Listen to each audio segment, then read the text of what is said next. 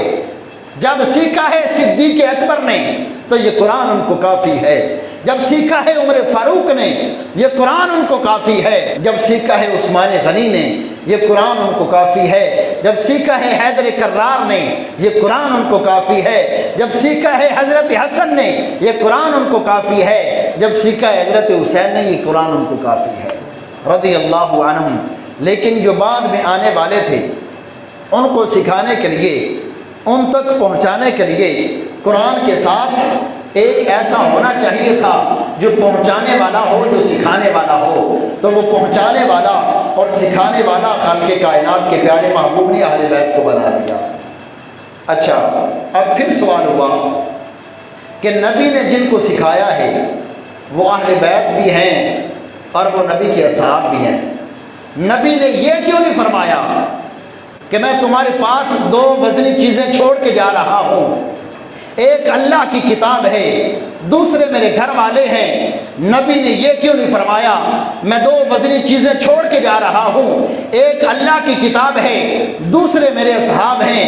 تو جو ان کا دامن مضبوطی سے تھامے گا وہ کبھی گمراہ نہیں ہوگا، وہ کبھی گمراہ نہیں ہوگا۔ یہ کیوں نہیں اشارہ فرمایا؟ اب قرآن کے ساتھ اہل بیت کو ملایا ہے، قرآن کے ساتھ اصحاب کو کیوں نہیں ملایا؟ صحابی وہ ہوتا ہے جو ایمان کی حالت میں نبی کی زیارت کرے، پھر ایمان کی حالت میں دنیا سے جائے۔ ابو جہل نے نبی کو دیکھا ہے لیکن ایمان کے بغیر دیکھا ہے، وہ صحابی نہیں ہے۔ حضرت اویس کرنی رضی اللہ تعالیٰ عنہ آپ علیہ الصلوۃ والسلام کے دور کے اندر وہ ایمان لے کے آئے، مسلمان ہیں، لیکن نبی کو دیکھا نہیں ہے، لہٰذا وہ صحابی نہیں ہے۔ تو نبی کی ذات وہ ہے جو دیکھنے والے کو صحابی بنا دیتی ہے۔ لوگ کہتے ہیں نبی ہمارے جیسا ہے، نعوذ باللہ۔ اب تم کسی کو صحابی بنا کے دکھاؤ، تم کو دیکھنے والا گناہگار اور فاسق تو بن سکتا ہے، فاجر تو بن سکتا ہے، لیکن صحابی نہیں بن سکتا۔ نبی وہ ہے جو دیکھنے والے کو صحابی بناتا ہے۔ تو صحابی وہ ہوتا ہے جس نے ایمان کی حالت میں نبی کو دیکھا ہو۔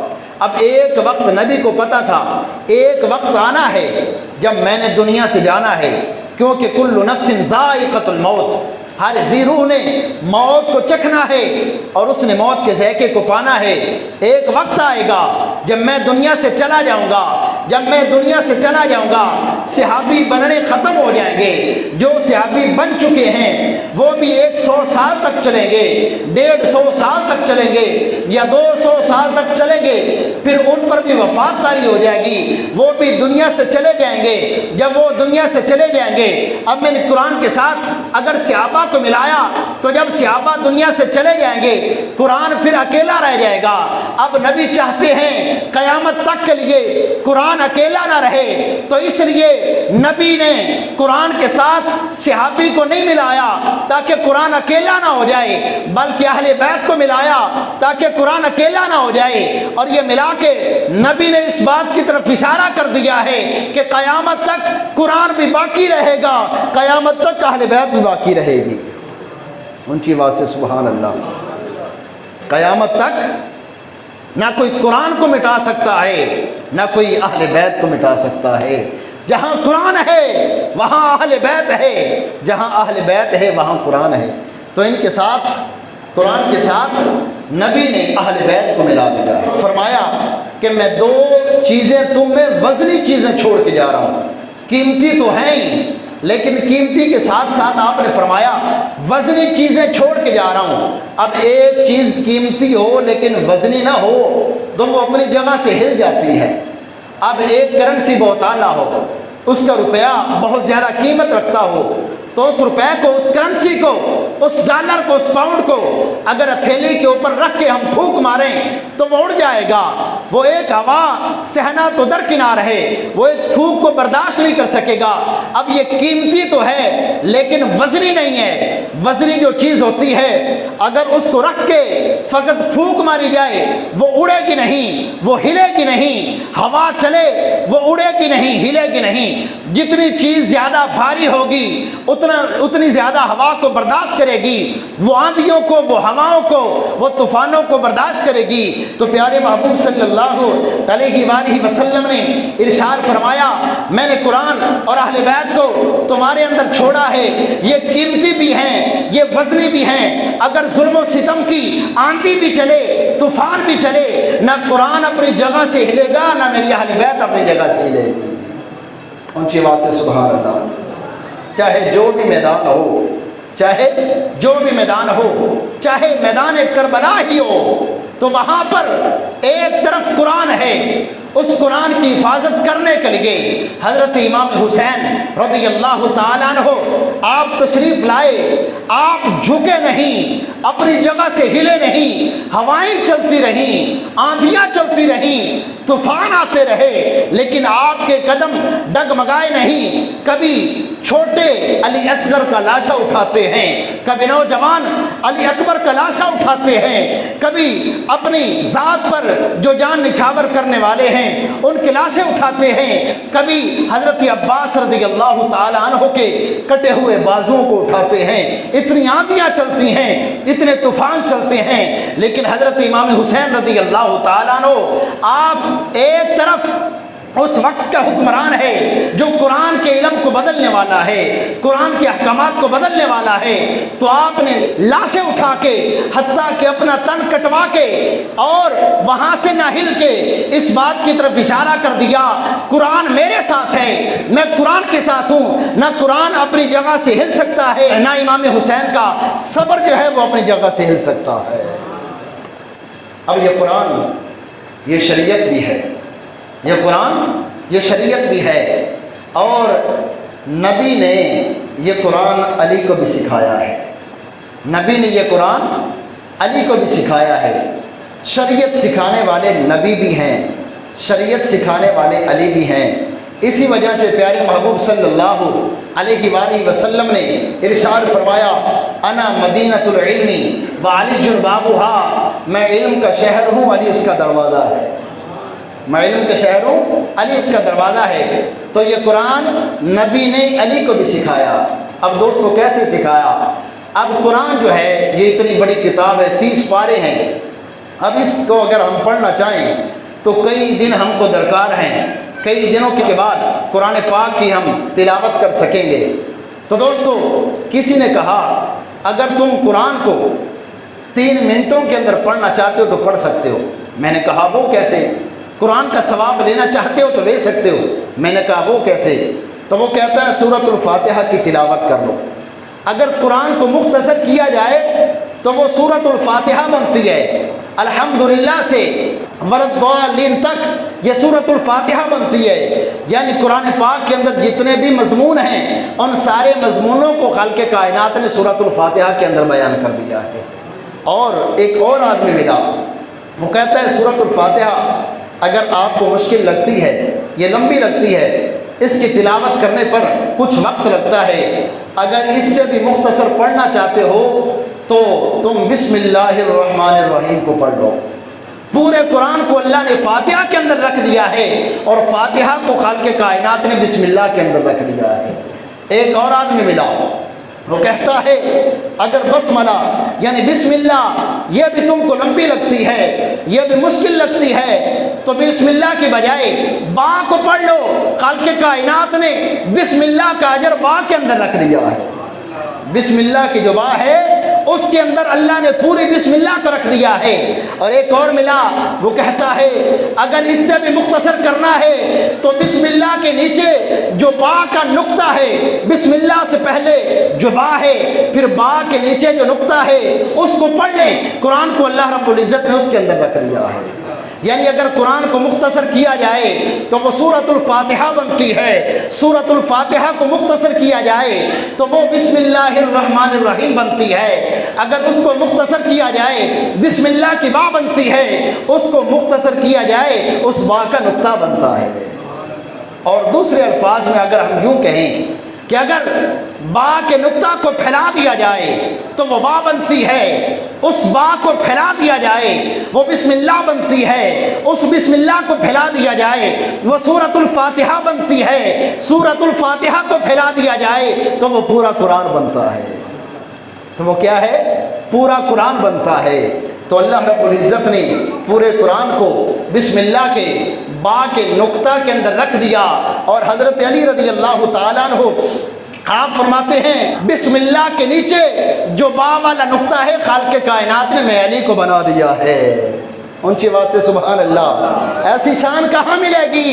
ایسے دلائل کہاں ملیں گے؟ اگر ملیں گے تو اہل سنت کی زبان سے ملیں گے۔ حضرت علی رضی اللہ تعالیٰ عنہ آپ فرماتے ہیں با کے نقطے کو خالق کائنات نے میں علی کو بنا دیا ہے، میں علی کو اللہ رب العزت نے وہ نقطے کی شان عطا فرما دی ہے۔ اب اس لیے پیارے محبوب صلی اللہ علیہ وآلہ وسلم نے ارشاد فرمایا انا مدینۃ العلم وعلی جنبابها، میں علم کا شہر ہوں، علی اس کا دروازہ ہے۔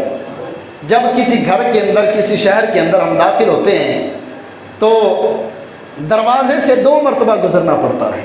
اس کے ساتھ جو ملاقات ہوئی وہ 2 دفعہ ہوئی دروازے کے ساتھ۔ تو اب یہاں پر پیارے محبوب صلی اللہ علیہ وآلہ وسلم نے حضرت علی رضی اللہ تعالیٰ عنہ کو علم کے شہر کے دروازے کا خطاب دیا ہے۔ اب ذرا دیکھیں، دروازے کے ساتھ تعلق 2 دفعہ ہوتا ہے، دروازے کے ساتھ نسبت 2 دفعہ ہوتی ہے، دروازے کے ساتھ ملنا 2 دفعہ ہوتا ہے، اس سے گزرنا 2 دفعہ ہوتا ہے۔ تو اب حضرت علی رضی اللہ تعالیٰ عنہ آپ بھی دروازہ ہیں۔ تو دوستو، ہم ایک پنجتن کو ماننے والے نہیں، بلکہ ہم 2 پنجتن کو ماننے والے ہیں۔ ایک پنجتن گھر والے ہیں، دوسرے پنجتن در والے ہیں۔ گھر والے پنجتن پاک کون ہیں؟ ان کے اندر آپ علیہ الصلوۃ والسلام کی ذات شامل ہے، حضرت علی رضی اللہ تعالیٰ عنہ کی ذات شامل ہے، حضرت فاطمہ الزہرا کی ذات شامل ہے، حضرت امام حسن کی ذات شامل ہے، حضرت امام حسین کی ذات شامل ہے۔ یہ 5 شخصیات گھر کے اندر ملیں تو یہ گھر والے پنجتن پاک ہیں، اور ایک در والے پنجتن پاک ہیں۔ وہ کون ہیں؟ نمبر 1 آپ علیہ الصلوۃ والسلام کی ذات ہے، نمبر 2 صدیق اکبر کی ذات ہے، نمبر 3 عمر فاروق کی ذات ہے، نمبر 4 عثمان غنی کی ذات ہے، نمبر 5 حیدر کرار کی ذات ہے۔ قربان جائیں حضرت علی رضی اللہ تعالیٰ عنہ آپ کی شان پر جب ہم ماننے والے ہیں 2 پنجتن پاک کو، ایک کو نہیں بلکہ 2 کو ماننے والے ہیں۔ اب پختہ پنجتن کا ماننے والا وہی ہو سکتا ہے جو ایک کو نہ مانے بلکہ 2 کو مانے۔ اونچی بات سے سبحان اللہ، بلکہ 2 کو مانے۔ حضرت علی رضی اللہ تعالیٰ عنہ ہم آپ کی ذات پر قربان جائیں، آپ کو اللہ نے وہ عظمت عطا فرمائی ہے، وہ شان عطا فرمائی ہے۔ آپ کے بغیر نہ گھر والے 5 تن مکمل ہو سکتے ہیں، نہ در والے 5 تن مکمل ہو سکتے ہیں۔ اگر حضرت علی کو ہٹا دیا جائے تو در والے بھی 4 بٹتے ہیں، 5 وہ بھی نہیں ہو سکتے۔ اگر گھر والے 5 تن سے حضرت علی رضی اللہ تعالیٰ عنہ آپ کو ہٹا دیا جائے وہ بھی 4 بنتے ہیں، 5 وہ بھی نہیں ہوتے۔ اگر علی کو ملا دیا جائے در والے 5 تن بھی مکمل اور گھر والے 5 تن بھی مکمل۔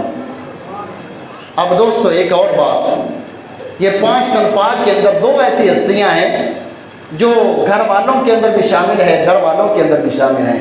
اگر آپ علیہ الصلوۃ والسلام کی ذات کو دیکھا جائے تو آپ علیہ الصلوۃ والسلام کے بغیر بھی گھر والے 5 تن بھی نامکمل ہیں، در والے 5 تن بھی نامکمل ہیں۔ آپ کے ساتھ گھر والے 5 تن بھی مکمل ہو جاتے ہیں، در والے 5 تن بھی مکمل ہو جاتے ہیں۔ اب ایک نبی کی ذات ہے جن کے ساتھ گھر والے 5 تن بھی مکمل، در والے 5 تن بھی مکمل، دوسرے علی ہیں جن کے ساتھ گھر والے 5 تن بھی مکمل، در والے 5 تن بھی مکمل۔ اب آپ نے فرمایا کہ با کے نیچے جو نقطہ ہے وہ میں علی ہوں، وہ میں علی ہوں۔ اب ایک آدمی آیا فزکس پڑھنے والا، کیمسٹری پڑھنے والا، وہ کہتا ہے کہ یہ نقطہ کیا ہے؟ نقطہ ایک پوائنٹ کو کہتے ہیں، نقطہ ایک بندیا کو کہتے ہیں۔ تو کہتا ہے یہ نقطہ کیا ہے؟ تو کہتا ہے کہ یہ نقطہ ایک آئٹم ہے، یہ نقطہ ایک آئٹم ہے، اور آئٹم اسے کہتے ہیں جس کے حصے نہیں کیے جا سکتے۔ جس کو توڑا نہیں جا سکتا۔ تو گویا کہ حضرت علی رضی اللہ تعالیٰ عنہ آپ نے یہ کہہ کر یہ اعلان کر دیا کہ اللہ نے بسم اللہ کی باں کے نیچے جو نقطہ ہے میں علی کو بنا دیا۔ آپ نے اعلان کر دیا علی کو توڑا بھی نہیں جا سکتا، علی کو ڈیوائیڈ بھی نہیں کیا جا سکتا، علی کے حصے نہیں کیے جا سکتے، علی کو توڑا بھی نہیں جا سکتا، علی کو ہلایا بھی نہیں جا سکتا۔ اور ایک اور بات کی طرف اشارہ کر دیا، یہ آئٹم ہے، یہ آئٹم اور آئٹم بم اسی سے بنا ہے۔ اب کسی ملک کے سپر پاور ہونے کے لیے، اس کے طاقتور ہونے کے لیے اس کی فقط معیشت کا بہتر ہونا ضروری نہیں ہے، اس کی پولیٹکس کا مضبوط ہونا ضروری نہیں ہے، اس کے لوگوں کو اعلیٰ ہونا صرف یہ ضروری نہیں ہے، بلکہ اس کے پاس آئٹم بم کا ہونا بھی ضروری ہے، آئٹم کا ہونا بھی ضروری ہے۔ اور آئٹم بم اسی کے پاس ہوگا جس کے پاس آئٹم ہوگا۔ تو گویا کہ حضرت علی، اب یہ دیکھیں، جس کے پاس آئٹم ہوگا وہ طاقتور ہوگا، غالب ہونے والا ہوگا، جس کے پاس آئٹم ہوگا۔ تو حضرت علی رضی اللہ تعالیٰ عنہ آپ نے بتایا باں کے نیچے جو نقطہ ہے وہ آئٹم ہے، اور آئٹم میں علی ہوں، تو جس کے پاس آئٹم ہو وہ سپر پاور بن جاتا ہے، اس کو کوئی مغلوب نہیں کر سکتا۔ تو جس کے پاس علی ہو اس کو بھی کوئی مغلوب نہیں کر سکتا۔ اب جیتنے کے لیے آئٹم کی ضرورت ہے، ادھر مسلمان کے جیتنے کے لیے علی کی ضرورت ہے۔ اگر بغداد والے کے پاس یہ ہو تو پاور اسی کے پاس ہے، اگر کلیر والے کے پاس یہ ہو تو پاور اسی کے پاس ہے، اگر لاہور والے کے پاس ہو تو پاور اسی کے پاس ہے۔ تو جس کا علی کے ساتھ تعلق ہوتا ہے، خالق کائنات اس کو مقام و مرتبہ عطا فرما دیتا ہے۔ تو حضرت علی رضی اللہ تعالیٰ عنہ آپ کی اولاد کو یہ اہل بیت کہتے ہیں۔ فاطمہ الزہرا رضی اللہ تعالیٰ عنہ آپ کی اولاد کو ہی اہل بیت کہتے ہیں۔ تو خالق کائنات نے ان کی اولاد کو ایسا مقام عطا فرما دیا، اور پیارے محبوب صلی اللہ علیہ وآلہ وسلم نے فرمایا، میں نے اللہ سے دعا کی، مولا میں تیری بارگاہ میں دعا کرتا ہوں میری اہل بیت کو جہنم کے اندر نہ ڈالنا۔ تو اللہ نے میری دعا کو قبول کر لیا۔ معلوم ہوا جو علی کی اولاد ہوگا، جو حضرت فاطمہ کی اولاد ہوگا، وہ گناہگار تو ہو سکتا ہے، وہ سیاکار تو ہو سکتا ہے، لیکن وہ کبھی جہنمی نہیں ہو سکتا۔ اونچی آواز سے سبحان اللہ۔ وہ کبھی جہنمی نہیں ہو سکتا، کیونکہ اس پر جو مہر ہے وہ آپ علیہ السلام نے لگا دی ہے۔ اور پیارے محبوب صلی اللہ علیہ وآلہ وسلم نے حضرت زید بن ارقم رضی اللہ تعالیٰ عنہ اس کو بیان کرنے والے ہیں، ابن ماجہ شریف کی حدیث ہے، آپ علیہ السلام نے قال لعلی وفاطمہ والحسن والحسین، آپ نے ان چاروں کو فرمایا جب کوئی تم سے سلو کرے گا میں اس سے سلو کروں گا، جو تم سے جنگ کرے گا میں اس سے جنگ کروں گا۔ یعنی جو تمہارا دشمن ہے وہ میں محمد کا دشمن ہے، جو تمہارا دوست ہے وہ میں محمد کا دوست ہے۔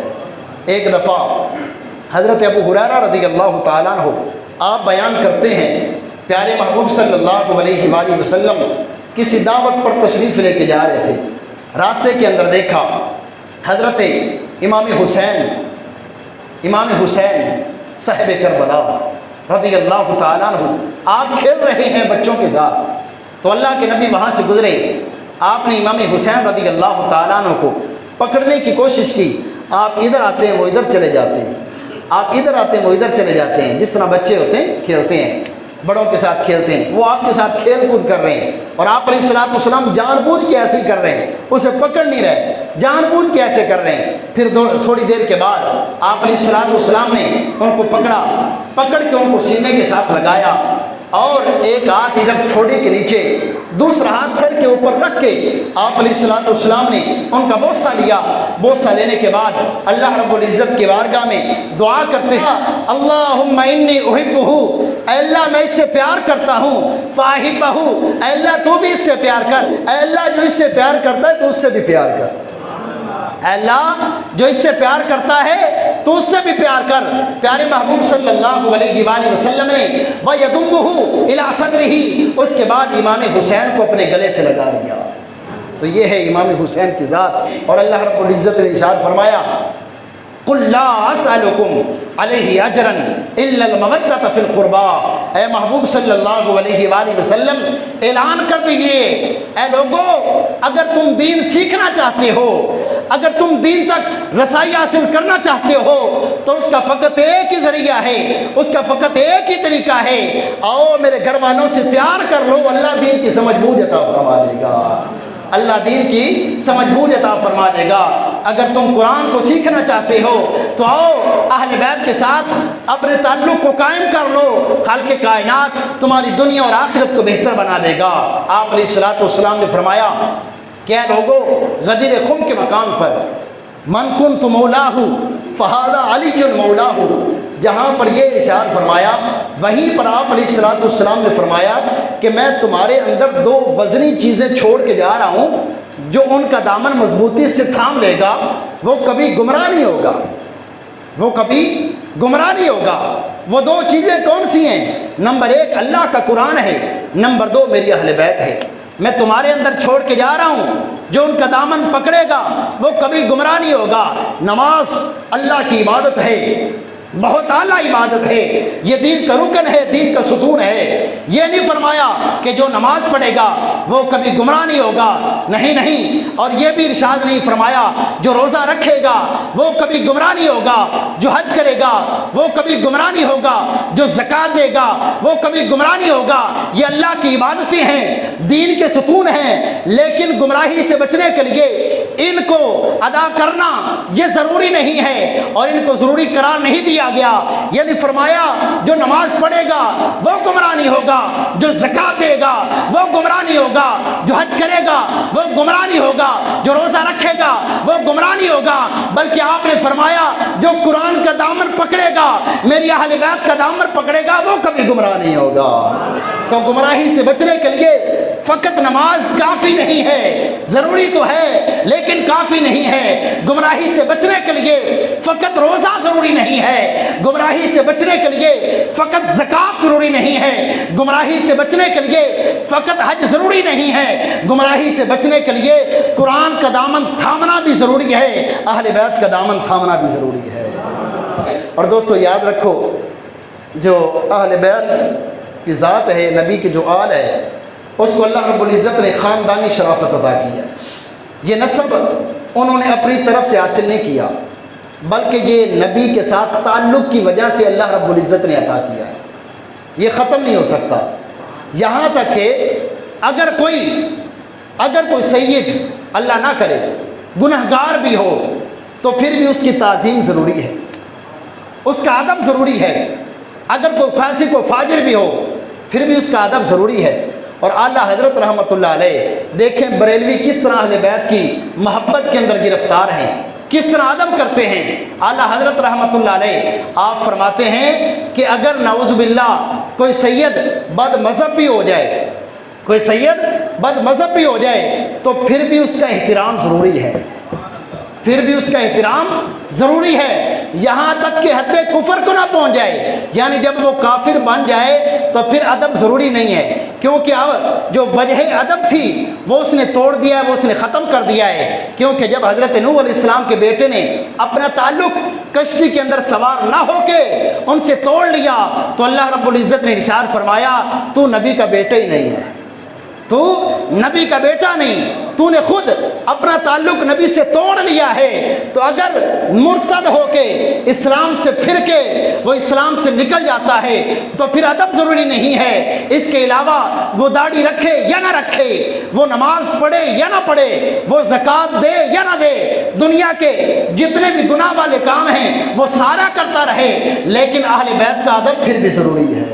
اونچی آواز سے سبحان اللہ۔ یوں سنی کرتے ہیں ادب اہل بیت کا، اہل بیت کی شان کو یوں بیان کرتے ہیں۔ ایک دفعہ آپ جا رہے تھے اعلیٰ حضرت رحمۃ اللہ علیہ پالکی کے اوپر سوار ہو کے، تو اس وقت سفر کا یہ ایک ذریعہ تھا جس کو ڈولی ہم کہتے ہیں، جس کے اندر دلہن کو سوار کر کے اگر نزدیک آنا ہو، اب تو کاریں آ گئی ہیں نا، اگر نزدیک آنا ہو، ایک محلے سے دوسرے محلے کے اندر آنا ہو تو ڈولی کے اندر اس دلہن کو سوار کر کے 4 آدمی کندھا دے کے اس کو اٹھا کے لاتے ہیں دوسرے گھر۔ تو اتنی شان سے، اتنی عزت کے ساتھ یہ اسلام نے عزت دی ہے۔